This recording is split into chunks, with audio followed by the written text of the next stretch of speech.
Hello everyone, Sylvan Bell coming to you live from Oahu. It is January 5th, 2015. It's 9:50 in the morning. We're talking about what can you learn from politicians? What can you learn from politicians?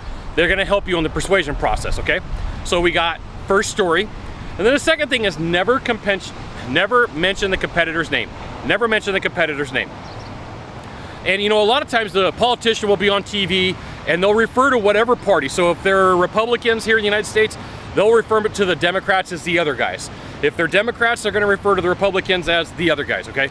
So what this is let's say that you go out on a call and the person says, what do you know about XYZ company? Well, you know what? I know a lot about them, but what is more important, so they reframe it. So I know a lot about them, but what's more important is the way that I'm gonna take care of you, okay? So there's a couple of elements going on. They never like admit to whoever this person is. It's kind of like the emperor's new clothes. Like you never say who this person is. So they're like, I don't really, you know, I know what they do. And it's like, they never mention the name. I know what they do. And if you think about like President Clinton, this is referred to as distancing language. So like when you think of President Clinton, he said like, I did not have sex with that girl, Monica Lewinsky. He used that girl, the phrase that girl. I don't know much about that company, but what I can tell you is, here's what we're gonna do for you. I don't know about much what my compadres on the other side of the aisle are gonna do and what they are gonna do, right? They are gonna do, but I can tell you what we can take care of for you. So taking the information and then say, hey, look, how do I take this so that I'm not ever mentioning the competitor's name?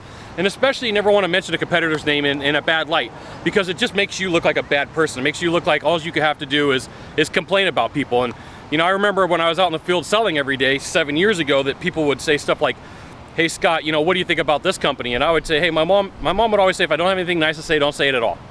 But they're like, well, what do you think of this? And I'm like, hey, I know what I do, but I can't tell you what they do, right? And you could use your body language. I can tell you what I do, I don't know what they do. And then that really does help in a way to set apart what's going on in the situation, okay?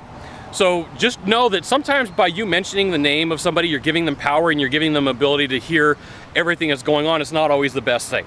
Now, if you could do a small favor for me in the box down below, leave a comment, question, or story, that'd be fantastic. To the right or to the left, there's a subscribe button.